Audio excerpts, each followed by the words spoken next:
Welcome to the introductory lesson on the blossoms of the Savannah.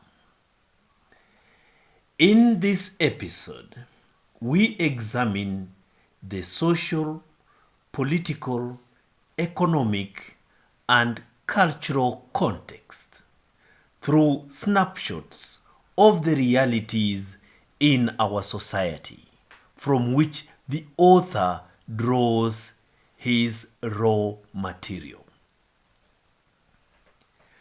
Literature is a reflection of society.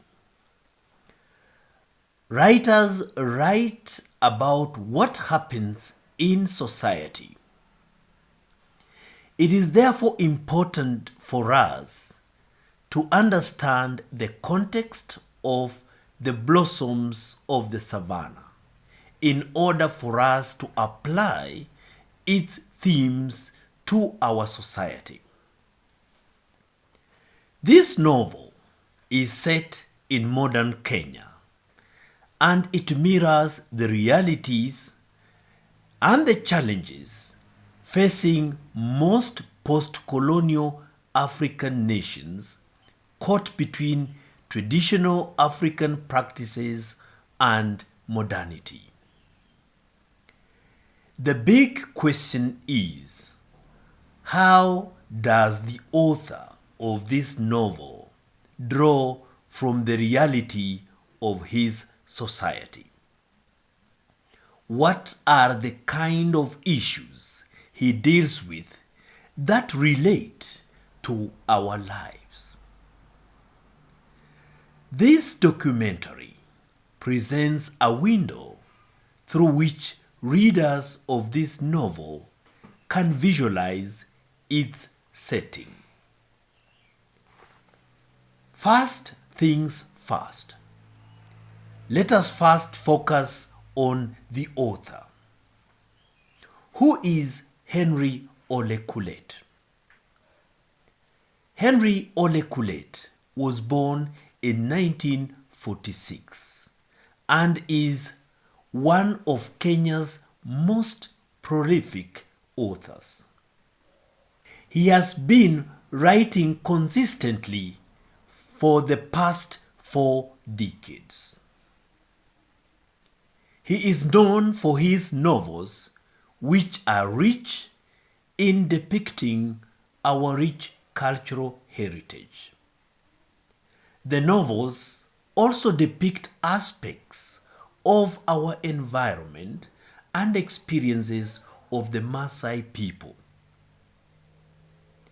The Maasai are an indigenous ethnic group in East Africa. The Maasai are a semi-nomadic people who live in Kenya and northern Tanzania. They have distinct traditions, customs, and dress code. You can call them the most colorful people in East Africa. They reside near the many national game parks in East Africa.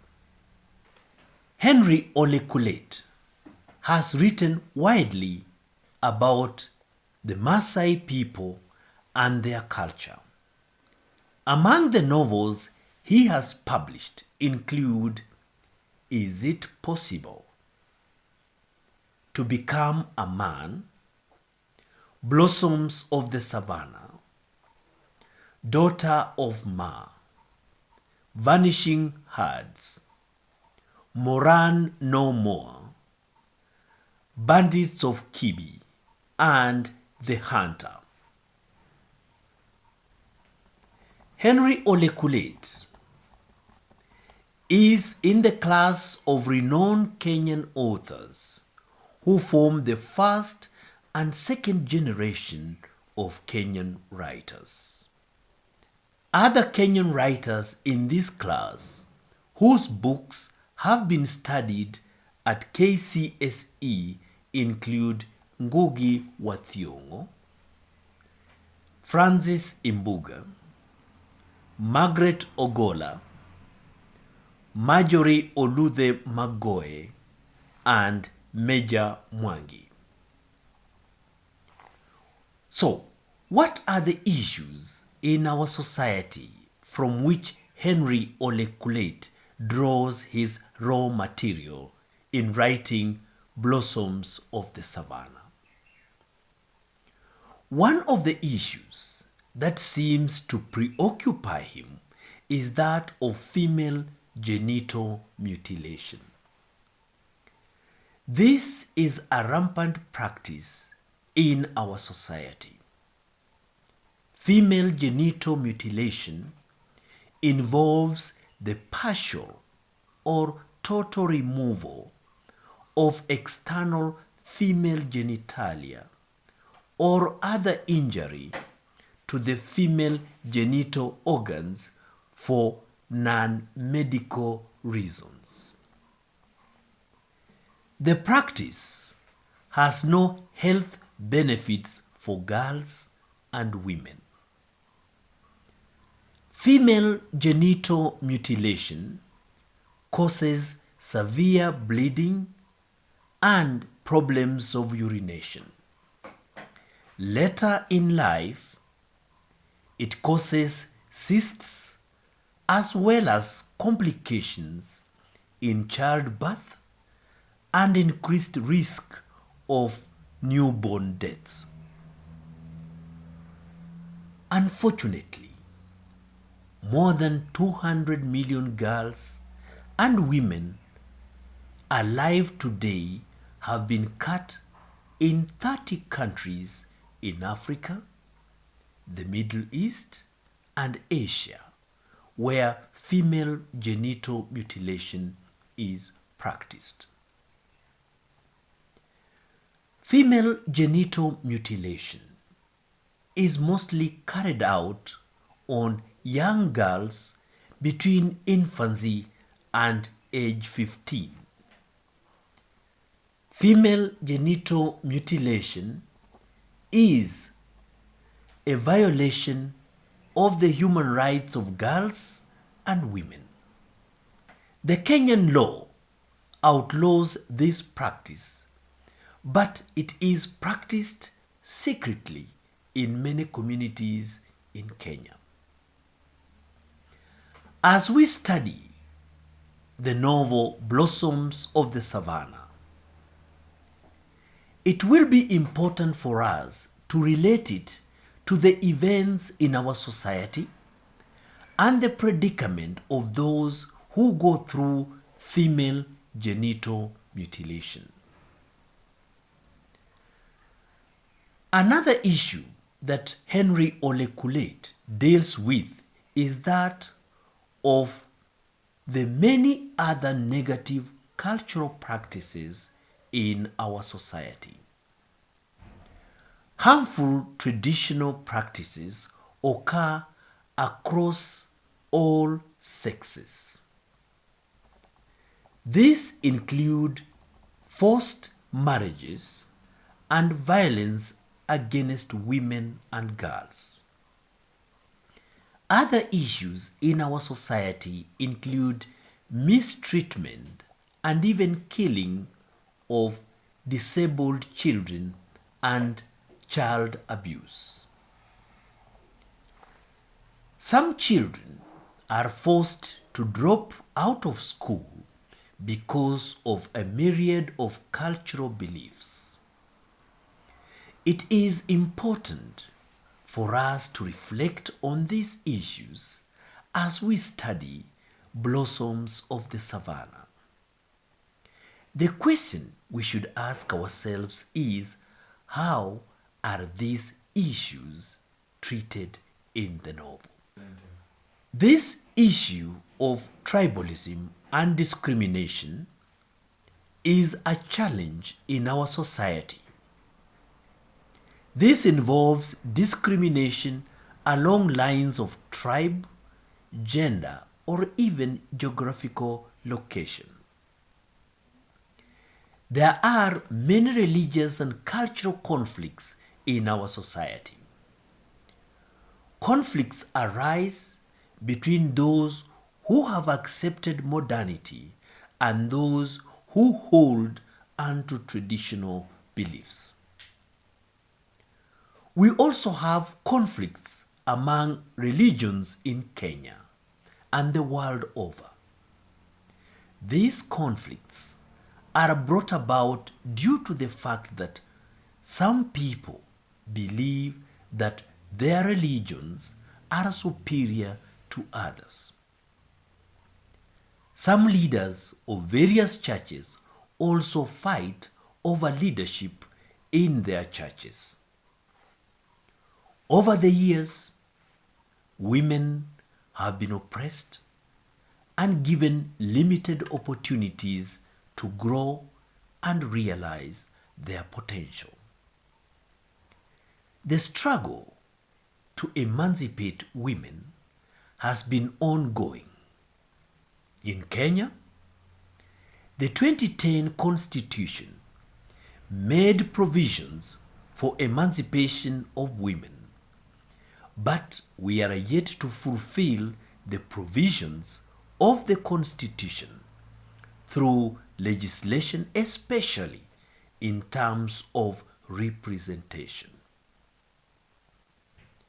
The question that all students studying the novel Blossoms of the Savannah should ask themselves is, how is this issue handled in the novel? It is also necessary to reflect on the issues of corruption in our society as we study Blossoms of the Savannah. Corruption involves the stealing of public funds, leaving the people poor and miserable. Sometimes this involves exaggerating cost of infrastructural projects for the benefit of a few public officials. Immoral behavior is therefore rampant in our society. Many people engage in immoral activities in order to amass wealth for themselves. We may therefore say that acts of corruption and immorality, including smuggling, poaching, thuggery, and even murder, affect the well-being of society. It is therefore critical for us to examine how the author brings out these issues in the novel Blossoms of the Savannah. We also need to examine the issues of materialism. This refers to putting material possession before anything else in life. We need to see how opulence is treated in this novel. Cases of political, social, and economic betrayal are rampant in our society. Sometimes parents betray their children by allowing child marriages and refusing to take girls to school. This is an issue that we need to examine in this novel.